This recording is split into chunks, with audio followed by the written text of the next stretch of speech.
Hello and welcome to Talking Tudors, a fortnightly podcast about the ever-fascinating Tudor dynasty. My name is Natalie Grueninger and I'll be your host and guide on this journey through 16th century England. Are you ready to step through the veil of time into the dazzling and dangerous world of the Tudor court? Without further ado, it's time to talk Tudors.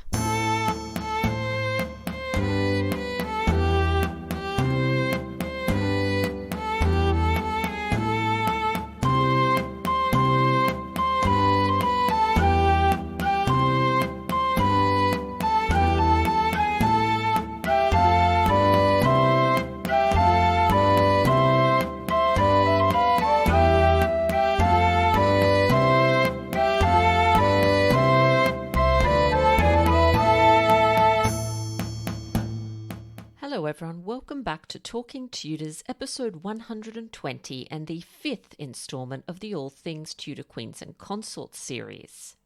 I'm your host, Natalie Grueninger, and I'm so glad that you could join me.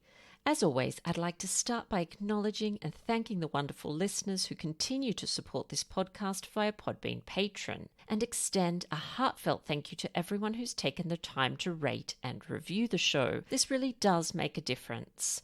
While the podcast and all the content being shared over July and August is free, please consider supporting the event by becoming a Talking Tudors patron. Just click on the Be My Patron on Podbean badge on the homepage of my website, www.onthetudortrail.com, or click on the Be a Patron button on the Podbean app. Join the Talking Tudors patron family, and in addition to receiving lots of Tudor-themed goodies, you'll be automatically entered into our patron-only monthly giveaways. July's prize is an amazing Tudor book bundle, which includes the following titles: Forgotten Queens in Medieval and Early Modern Europe, edited by Dr. Valerie Schutte and Dr. Estelle Perronque; Mary I and the Art of Book Dedications by Dr. Valerie Schutte, and Dr. Schutte's latest book, Princesses Mary and Elizabeth Tudor and the Gift Book Exchange. A huge thank you to Dr. Schutte for sponsoring this incredible prize. Now, on to today's episode. I'm thrilled that joining me on the show to talk about Queenship and Katherine of Aragon is Dr. Michelle Beer.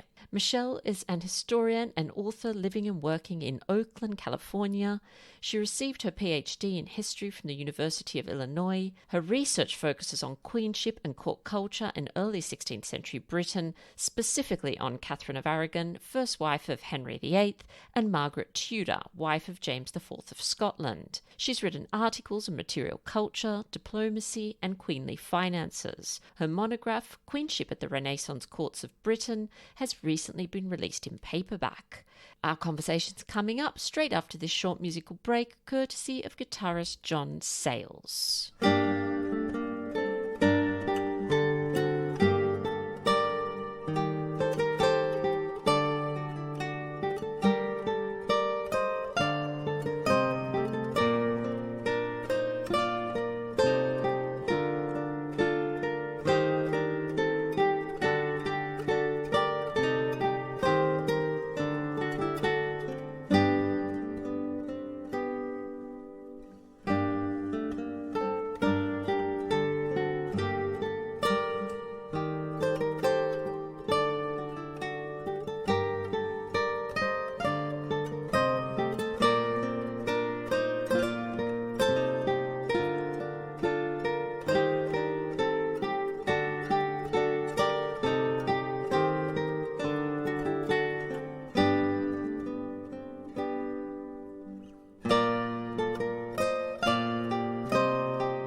Welcome to Talking Tudors, Michelle. How are you? Hi, I'm doing okay. How are you doing today? I'm well, thank you. And thank you so much for joining us on the podcast. Well, thank you so much. It's great to be here. Thank you. Now, I suppose a good place to start is you just introducing yourself to our listeners and just telling us a little bit about your background. Sure. Hi. So I am I will say a recovering academic. I got my PhD in British history many moons ago, and I focus on the work or on the lives and careers of Catherine of Aragon and Margaret Tudor. So my monograph on that subject came out a few years ago and is now actually just been released on paperback. So it's a little bit more affordable and it's available out in the world. It's called Queenship at the Renaissance Court of Britain. And so my focus really has been on queenship in the British Isles in the early 16th century. I look at a lot of material culture, the Queen's finances, and also their relationship with the wider court.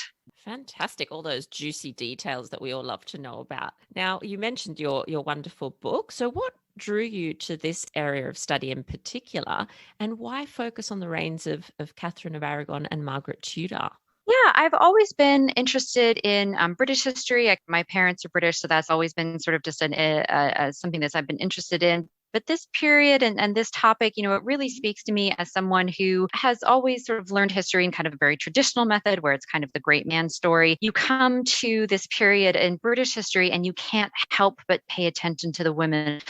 Catherine of Aragon, the Six Wives contemporaries, they suddenly kind of burst out as women in politics in a way that even, dry and dusty history books cannot ignore. And so the more I learned about this, the more I realized that this was such a vibrant period for women, for sort of them being involved in politics. And of course, there's been just so much great work that's been done on that, in more recent decades that have really brought to the fore the way in which women contributed to this period and really kind of participated in politics in a way that we don't always appreciate, and just makes it really exciting to learn about. I think we often hear a lot about the drama that they were involved in, but not so much perhaps in a sort of popular way about the mechanics of their actual households. And I just love hearing about all this stuff. So would you mind telling us about Catherine's household, Catherine of Aragon's household in the early years of her reign? Sure. Yeah. So just some background. Catherine of Aragon, she marries Henry in 1503,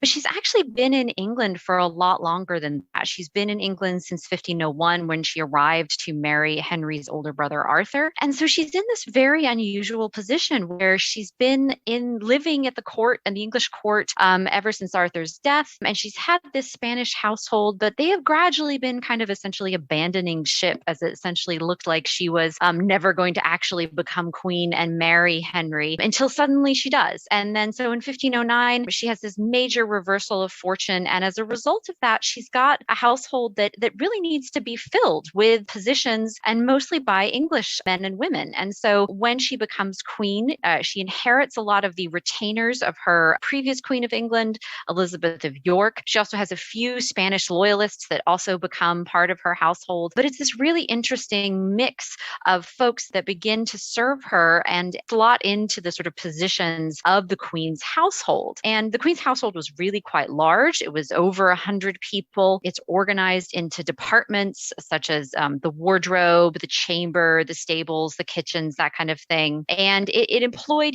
folks from very, very high-ranking courtiers, Lord Mountjoy, who's her chief steward, all the way down to, minor clerks and pages and folks who just, worked in the kitchen as, scullery boys and things like that. So really big range of folks who are serving her and who then would interact with the Queen primarily in her chamber. And so it's her chamber servants who would actually serve her on a daily basis. They would wait on her at table. And then, of course, her ladies and gentlewomen who would attend on her in her most private moments. And that's something also that's really important to kind of keep in mind during this period is access to the monarch is very, very closely guarded, both for king and queen. And it's really determined by whether or not you were allowed in the door into their chambers, which would be sort of a series of rooms where they would eat, where they would socialize, where they would sleep, where they would pray. And so the servants that waited on the queen in her chambers would be the ones who would see her most often, would have the most exposure, and therefore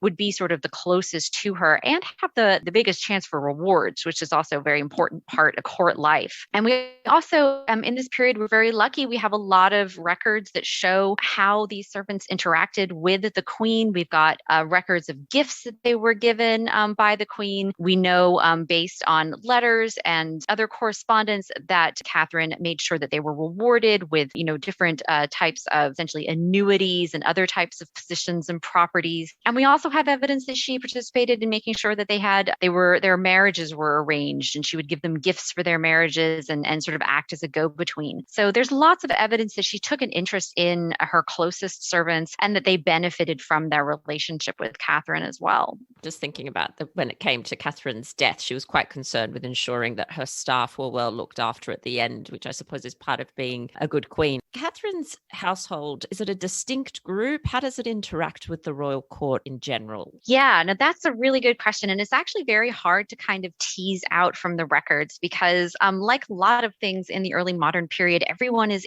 kind of connected to each other. And so there's a distinct group of courtiers and servants who are, part of the queen's household officially, but they are almost all connected in some way to members of the king's household, either by marriage, by relationship, or sometimes they came over from his household to work in the queen's household or vice versa. There was a lot of cross-pollination going on. So although it is a distinctive group and they are sort of treated as such, they have their own livery, they have their own badges, they also have a lot of connections and interactions with other members of the court, just both the king's household and then of course just the wider aristocracy that attended on the king and queen in England. There's some great records that are kept by the queen's yeoman of the robes, Rister Justice, that shows that he was essentially lending money out to just all sorts of courtiers and minor servants, basically acting as a little bit of a kind of informal bank at court. When they needed some cash, he would lend them money because he had access to funds and kind of acted as this go-between. So they were clearly very connected to each other, even though they were very specifically, servants of the queen at the same time. It's interesting that you mentioned the money lending. It's come up a few times in recent weeks, how often people at court did operate as money lenders as a kind of side business, which is quite interesting, isn't it? When you were talking about the department that functioned under the Queen's household, you mentioned the wardrobe. I love the hearing about the Queen's wardrobe. So what was this department's main responsibilities and how did it contribute to the magnificence of Catherine's household and also, I suppose, emphasize and extend her presence at court? The wardrobe is one of the better understood departments in part because they have left us some great records. And they're also, it helps that it is also very sort of a visually and physically interesting department to study. But primarily the Queen's wardrobe is responsible for sort of two things. They're responsible for outfitting the Queen herself and all of her garments from, her night dresses and slippers all the way up to the really costly robes that she would wear for magnificent occasions like the Field of Cloth of Gold and things like that. And then also the sort of second portion of that department would also be responsible for outfitting the Queen's household in their livery. And so if you were a member of the household, you would get a set of clothes, a suite of clothes every year, although they seem to have also just given them for specific occasions as well, where you would get a new set of clothes. And it would be in, the Queen's colors with the Queen's badge on them. And they would all be relatively uniform, although they would be delineated by rank. So the higher in rank you were, the better fabric you would get as part of this set of clothes that you would get every year. And so it was very interesting because these clothing would really denote, your position, your rank, but also they would engender a sense of sort of belonging. You were all kind of wearing the same clothes. You're kind of on the same team, as it were, and that you would be recognized instantaneously when you were out wearing this livery as a member of the Queen's household. And so you would be associated with her and with the other members of her household as well. well. And then in terms of actually clothing the queen, that's where it gets very, very interesting, because we see, patterns in terms of the clothing colors that Catherine tended to prefer, the fabrics that she preferred. We see her receiving gifts from the queen, or excuse me, gifts from the king to the queen. He liked to give her very elaborately embroidered stomachers, which are sort of inserts that would go in the sort of front of a gown. And they would be, very elaborately kind of embroidered with, potentially with jewels and things like this. She would receive gifts from the king for that. And then also, the wardrobe would outfit her with robes. And then also, when those robes wore out or when she was done with them, we see records in the wardrobe of the wardrobe distributing these robes to members of her household, to her close companions as gifts, which would also be like another honor and a way of sort of forming connections between the queen and her household, would be to receive a robe from the queen's wardrobe that had formerly been one of her own. And we do know that, these robes would have been potentially treasured. They may have been reworn by members of her household, or potentially sort of recycled into other types of robes, because of course the cloth during this period was what would be very, very expensive. And so you would never want to waste that cloth. So if you could remake it into something, you would. Yeah, and a good example is the dress, Elizabeth I's dress that was recently found, and it was recycled and changed into an altar cloth. So, I wonder if something like that has happened with Catherine of Aragon's gowns, but of course hasn't come to light just yet. Yeah, absolutely. And those gowns themselves, they could be passed along. We have a very famous incident. You've probably heard of it, where Anne Boleyn wanted the christening gown that Catherine of Aragon had used for Mary to be used for Elizabeth. And of course, Catherine of Aragon was like, absolutely not. I'm not sending her this christening gown. Of course, that's sort of a sign of status and how rich and magnificent this material was, that they would want to have it for an event like that. Absolutely. And when you were talking about the livery and that sense of belonging that it brought, it just like Lady Lisle popped into my head, because poor Lady Lisle was in Calais and spent the whole of Anne Boleyn's reign asking for Anne's livery. And I think finally got it like 2 months before Anne was executed or something like that. But it does show how important it was to show that you were a part of the Queen's household, right? Oh, yes, absolutely. Yeah, Lady Lisle, she's a great example of that. And you see her, actively bribing members of the Queen's household to try and get that livery. And I have to assume that sort of thing was going on with Catherine's household as well. We just don't necessarily have those wonderful letters that you do later on to show it. Yeah. And just out of curiosity, do we know what Catherine's livery looked like? Because I know, unfortunately, for Anne Boleyn's, we don't know, sadly, exactly what the livery was like. Are there records for Catherine's? Well, we do have them for the Field of Cloth of Gold. We know that they were outfitted in scarlet livery, like pretty much all scarlet, but that she would have sort of different sets of clothes for different members of her household. So her ladies would tend to be given tawny cloth, which is sort of a kind of a golden yellow color. And then her pages would be given several different sets of clothes in multicolors. And I have to imagine that these were the young boys that would be serving her, would, I guess, be the most kind of vibrant out of her retinue, probably because they were very young and possibly because they were sort of very active and kind of easy to spot crowd. So we know that. We also know that her guardsmen would be wearing white and green, which is sort of another Tudor color that the Tudors tended to use a lot. And we also know for livery that Catherine was actually very particular. There's a reference in the wardrobe book of Ellis Hilton, for example, that shows that he had a number of coats made up for her guardsmen that he had to essentially go and get rid of because the Queen didn't like them.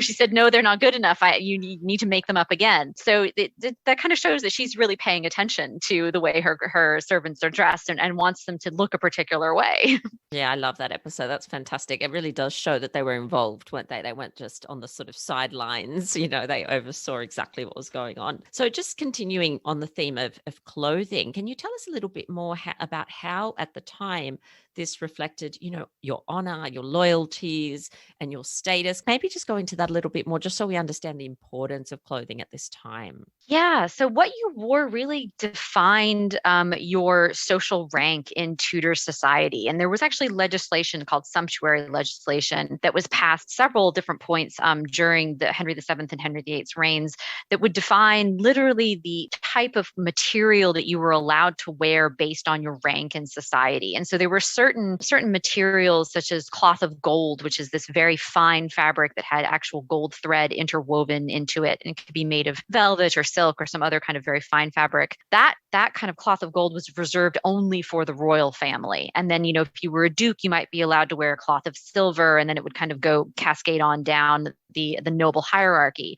So clothing really could define, where you were in the hierarchy of Tudor society, and it could also define, what groups you would belong to, because at the livery is the best example, but of course even things like groups like guilds and apprentices and things would have specific clothing and emblems and badges that would denote, the groups that they would belong to. And of course, kind of going alongside this, we already mentioned that gifts of clothing would be another way of kind of showing honor, showing sort of the relationship, and something that you could sort of display or use in a way that kind of denoted your closeness with a particular person that you received that gift from. And so there's lots of different ways in which clothing was kind of interacting with, someone's honor, someone's loyalty, and also, their status in society. And then finally, it could also denote your identity on a national or ethnic level. So there were particular ways that, someone from France might dress versus someone from Spain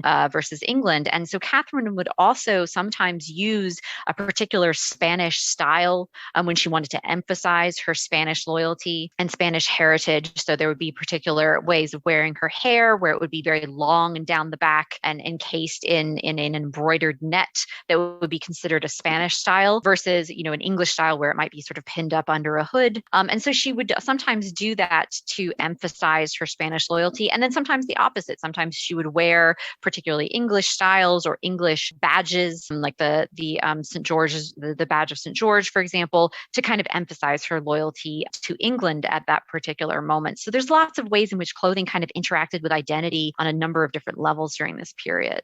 Catherine, of course, was born in Spain, as we've mentioned, and came to England to marry Arthur. But she was so incredibly loved, and her people were so loyal to her. So, what are some of the ways in which foreign-born Catherine actually gained the trust and love of her subjects?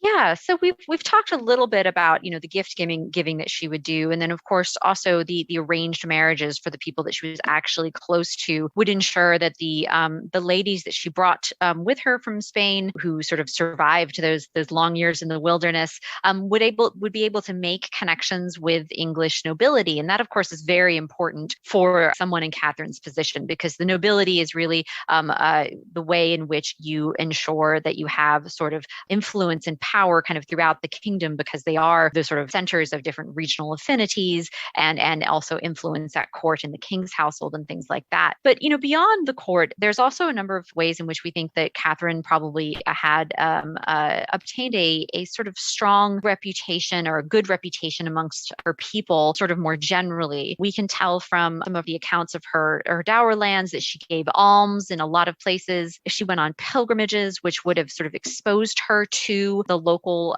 people that as she passed through, and they would have seen her in transit and also sort of understood that she was going on this pilgrimage. And of course, faith was a very, very important part of being queen, and sort of sharing that faith with her people would be another way of emphasizing that connection to her people. And so those are just some of the ways in which we know based on records that she interacted with her people. But we have to also understand that, Catherine and Henry, the court, they're always on the move. They're going from town to town. They're going from palace to palace. And that would have given the folks that lived around those areas, and it's specifically the Thames Valley, so, in the sort of greater London area and the south of England, that would have given them the opportunity to sort of see the king and queen, to experience their, alms as they're traveling, as they're giving them out when they're staying in different places, and kind of, begin to associate them with England and the royal family and loyalty. And of course, I guess the last thing you have to sort of realize also is that Catherine's Queen of England for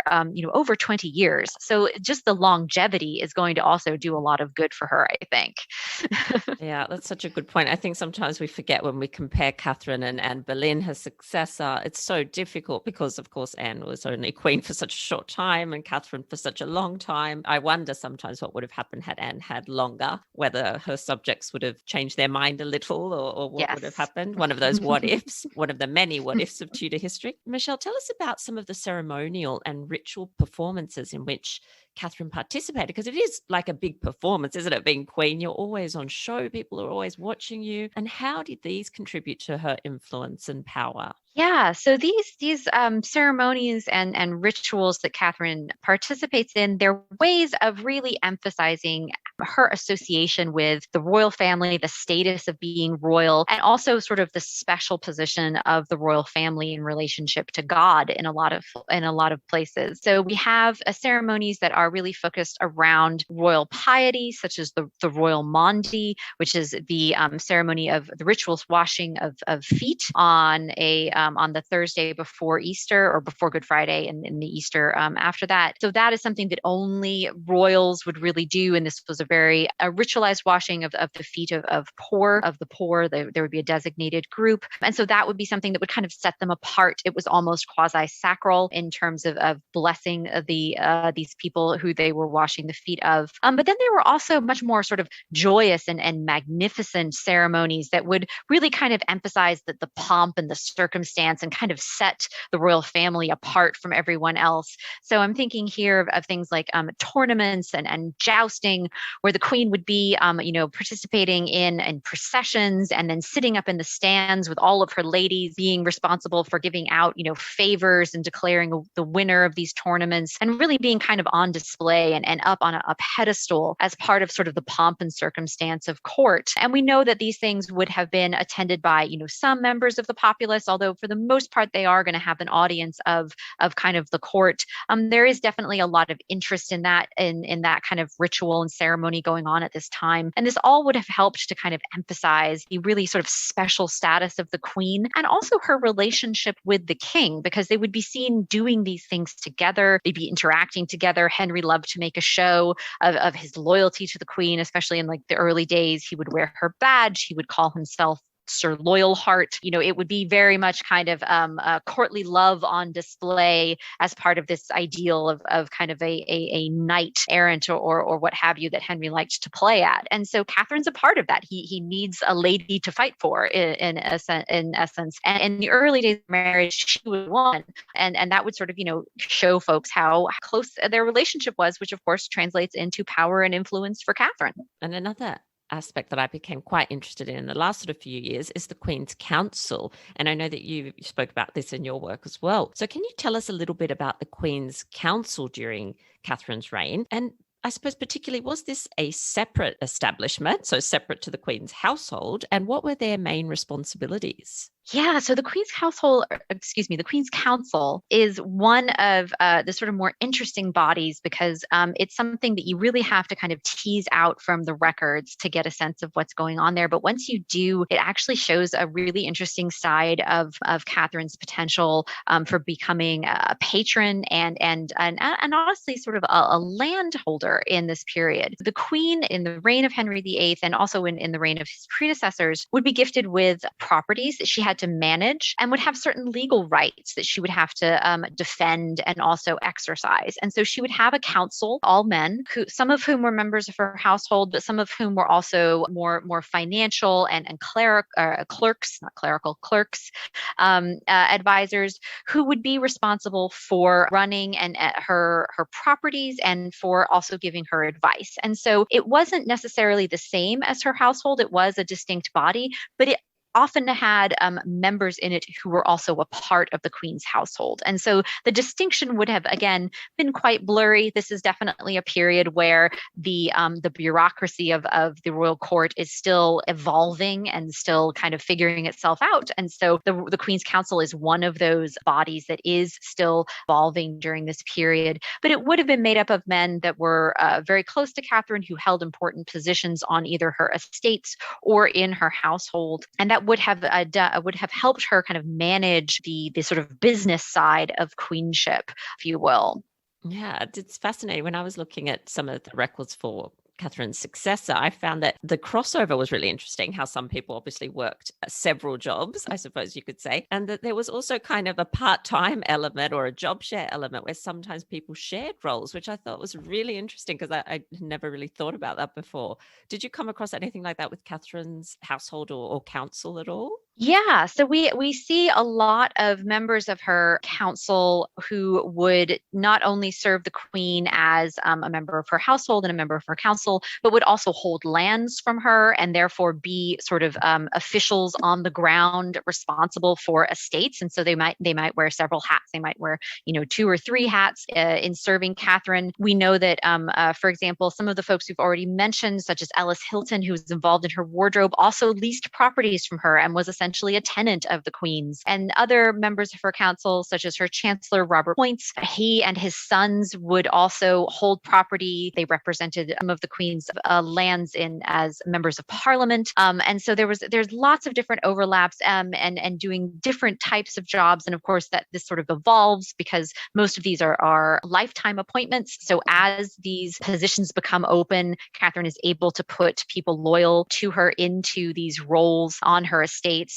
and sort of gradually kind of expand her influence over the estates that she owned. But yeah, that was very, very common, both overlapping and then also sort of, sharing appointments and time sharing, if you will, as well. Really interesting, but it does make it tricky when you're trying to work out who's the person you need Very to find. tricky. So we briefly touched on the Queen's dower properties. How important were these to her practice of queenship?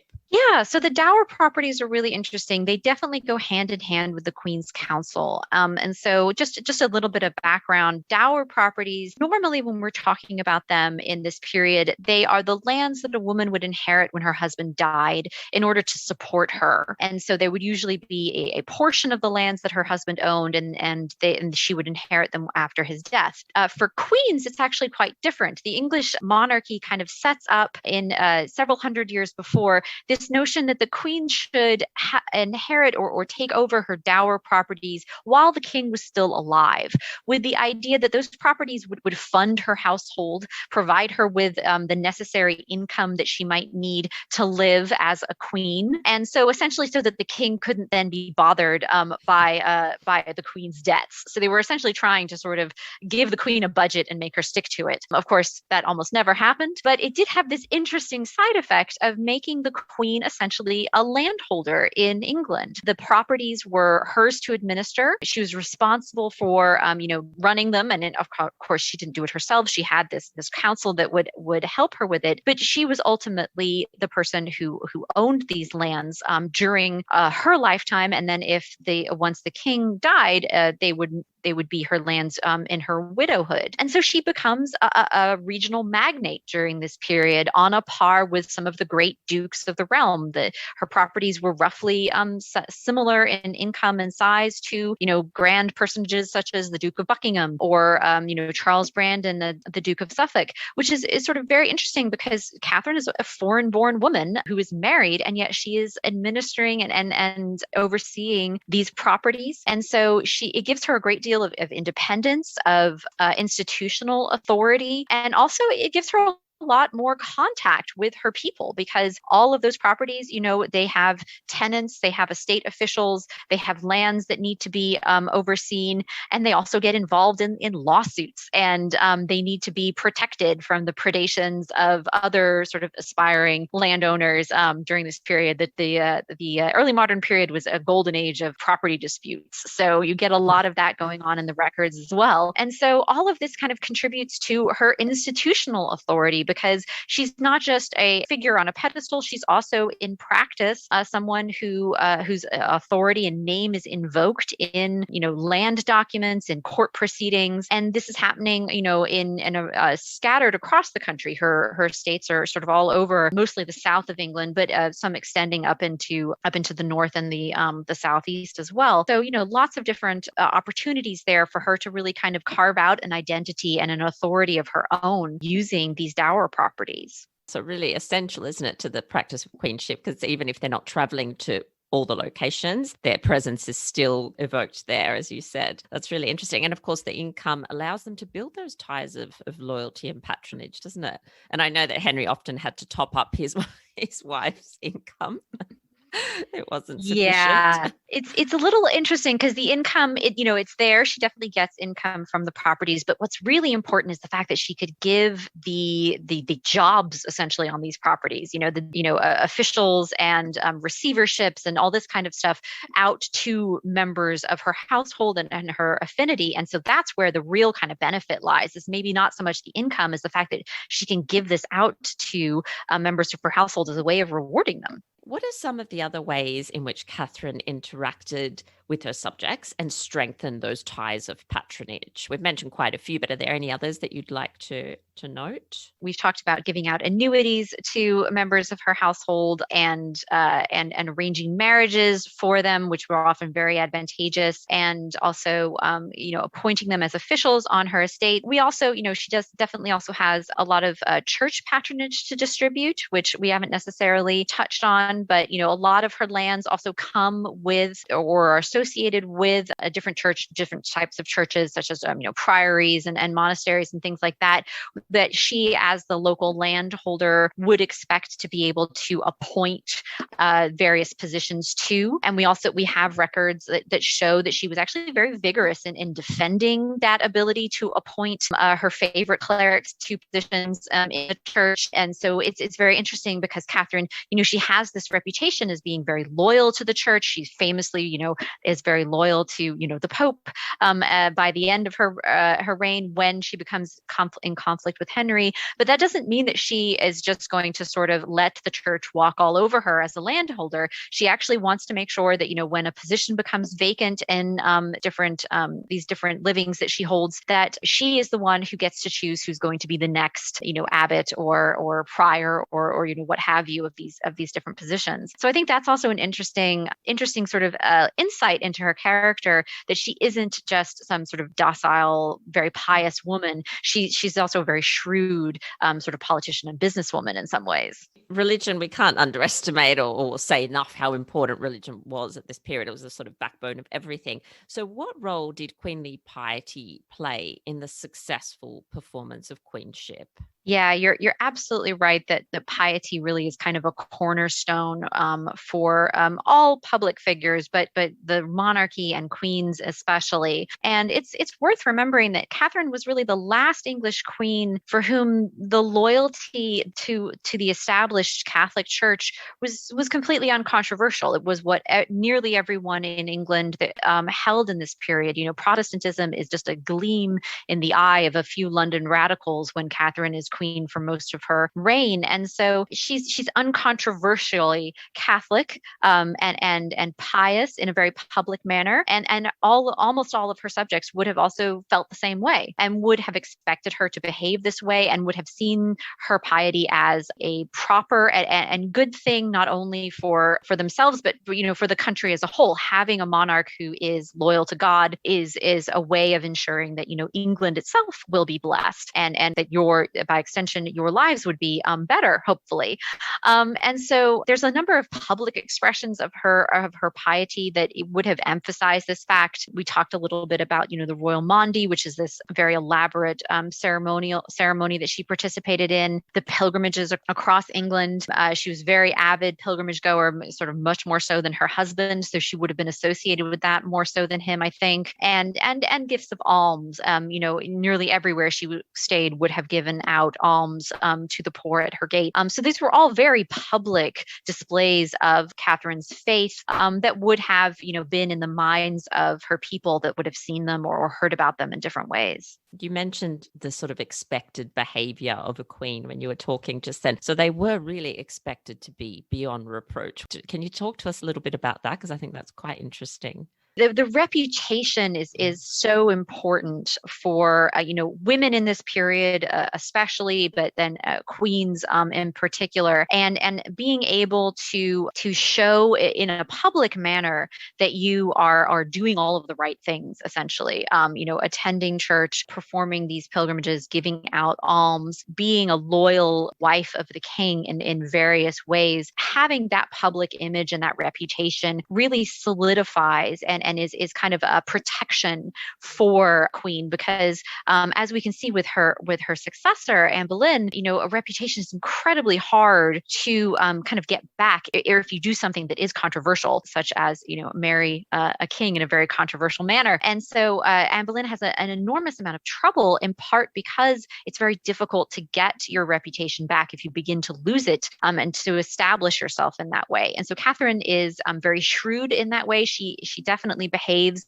in a way that is above reproach. She's very good at making sure that when she does have an opinion that maybe goes against the mainstream, she attempts to express it in ways that is very diplomatic or behind closed doors. So it's not particularly public in the ways in which she might sort of try to influence the king, which of course then makes our jobs as historians a little more difficult in terms of determining exactly how much influence she had, because she was actually quite good at kind of hiding it in a lot of ways. But yes, that sort of public performance of piety, of loyalty, and of all of the sort of values that women were expected to have in this period go a long way towards kind of elevating her queenship and making her kind of secure in a lot of ways. So many things that have struck a chord there that you've said, just in terms of their reputation being their protection. And we see this play out not very well in her successor's reign, unfortunately.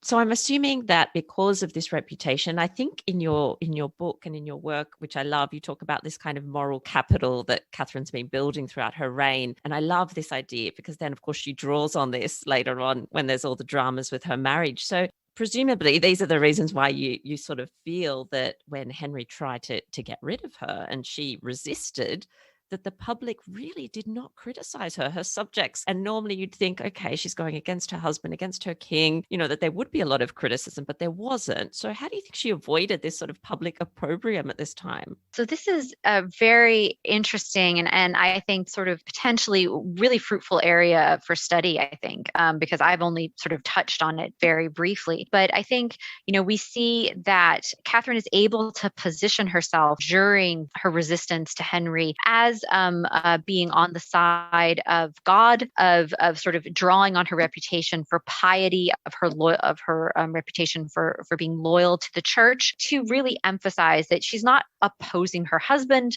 so much as sort of remaining true to the church and the church teachings, and is able to kind of frame herself that way, so that when Henry begins to question their marriage, she's not seen as opposing her husband so much as sort of remaining loyal to her faith and the established Catholic Church. And of course, as this fight draws out, Henry becomes increasingly more sort of radical in his attitude towards the church, and Catherine is able to sort of maintain that kind of more stable conservative position, which of course most of her subjects would have agreed with. And that's again something that a lot of scholarship over the past several decades have really emphasized, is that the Reformation in England was not something that was popular at the beginning. It was not something that was really wanted by the populace. And so it definitely makes sense that Catherine's defense of the church, her reliance on kind of uncontroversial interpretation of the Catholic Church's power, is going to be something that resonates with her people. And that plus just again, the longevity of her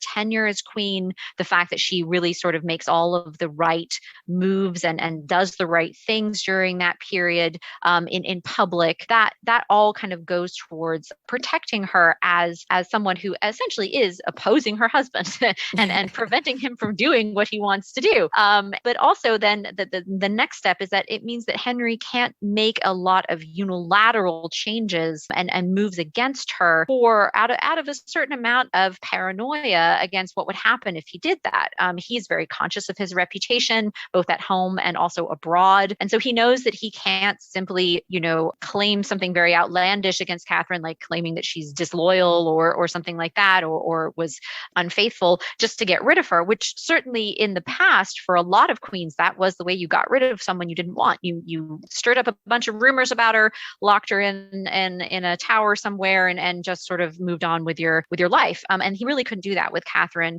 in part because she'd cultivated this reputation over the course of years for being, a kind of ideal queen consort in a lot of ways. Yeah, again, emphasizing just exactly what you were saying, that her reputation over the 2 decades or plus was really her protection, wasn't it? It was like this protection screen. And of course, her incredible connections all over Europe as well helped. Yeah, we can't also, and we haven't talked about this probably quite as much as we should have, but yes, we can't also underestimate the fact that she has got, on her side, Charles V, who is her nephew, who is the Holy Roman Emperor, King of Spain, Duke of Burgundy. He's got a lot of power and influence in Europe, and Henry genuinely was very concerned that Catherine was going to call up her nephew to come invade England. In hindsight, we know that was highly unlikely that Charles would have done such a thing, and that Catherine would never have really asked him to do that.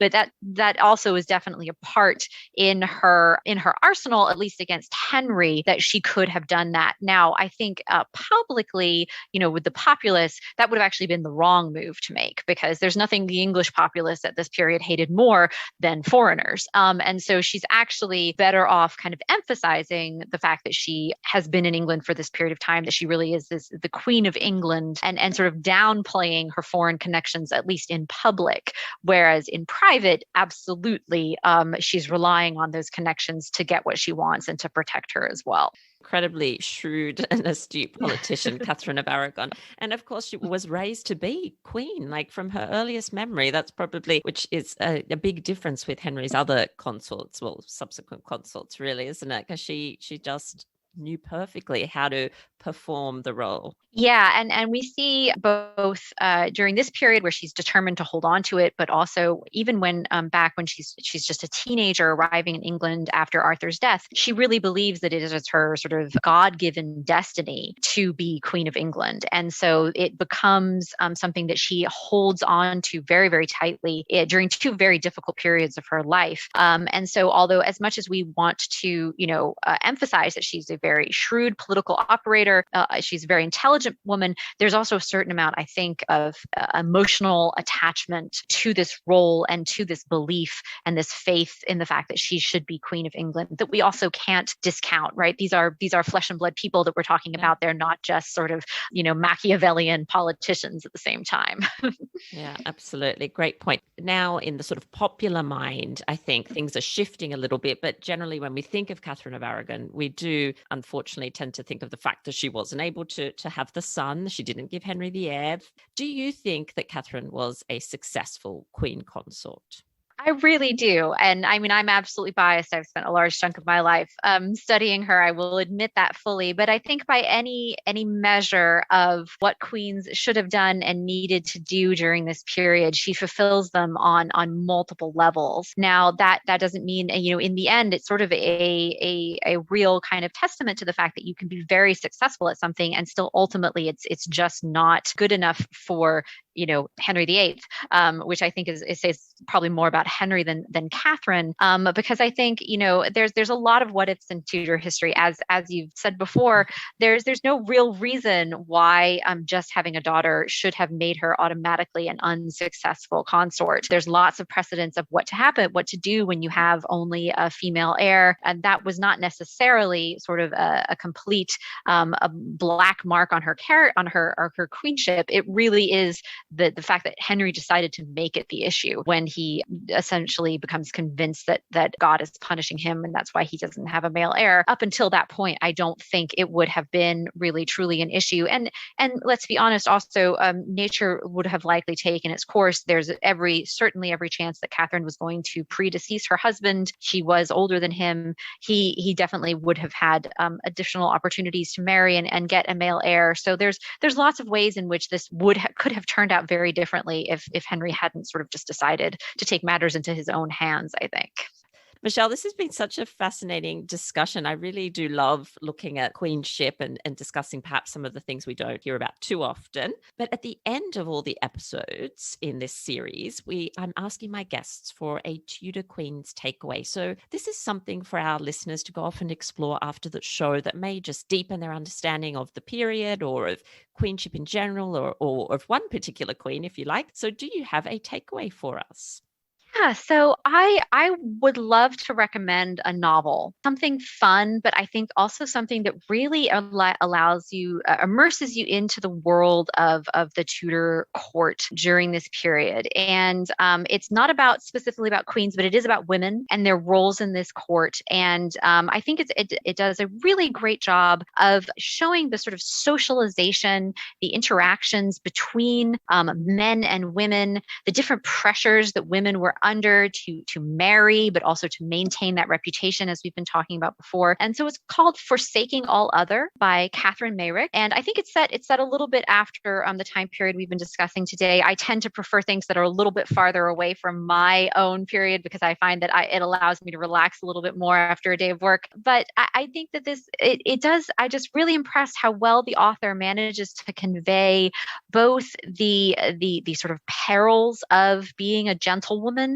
during this period and sort of navigating the world of the Tudor court, but also the enjoyment and the fun and the liveliness of this period for men and women, where they are mixing together and having all of these different social interactions and these love affairs and all of these different kind of intrigues. Something that we focus very much on the royalty during this period, which absolutely I can understand, but a lot of interesting things are also going on at the court, sort of around them. And I think this novel really allows you to kind of dive into that and get kind of a taste of what that might have been like for a young woman at court during this period. That sounds fantastic. That's not actually one I have. So there you go. I'm going to buy another book now, which happens every time I talk to someone.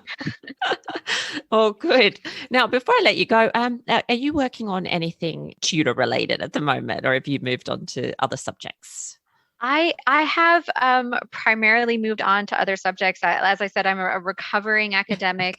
So I've had a few articles published in the past year or so that are around, but for the most part, right now I'm focused on work. Hoping to get back into it as work kind of calms down and maybe things go back to normal after this crazy year that we've all had. But for now, this is actually the first time I've had the opportunity to speak about my work in a while, so it's been a real pleasure. Oh, and thank you so much. I hope it inspires you to dive back in, because I'd look forward to any other work that you have coming out. And thank you so much for coming on the show and talking Tudors with us. Thank you so much. This was really fun. Thanks. Well, that brings us to the end of this episode of Talking Tudors. Thank you so much for joining us. I absolutely love to hear from listeners, so if you have any comments or suggestions, or just want to say hi, please get in touch with me via my website, www.onthetudortrail.com, where you'll also find show notes for today's episode. If you've enjoyed the show, please share the podcast with friends and family, and don't forget to subscribe, rate, and review. I also invite you to join our Talking Tudors podcast group on Facebook, where you can interact with other Tudor history lovers and hear all the behind-the-scenes news. You'll also find me on Twitter. My handle is On the Tudor Trail, and on Instagram as The Most Happy 78. It's time now for us to re-enter the modern world. As always, I look forward to talking Tudors with you again very soon.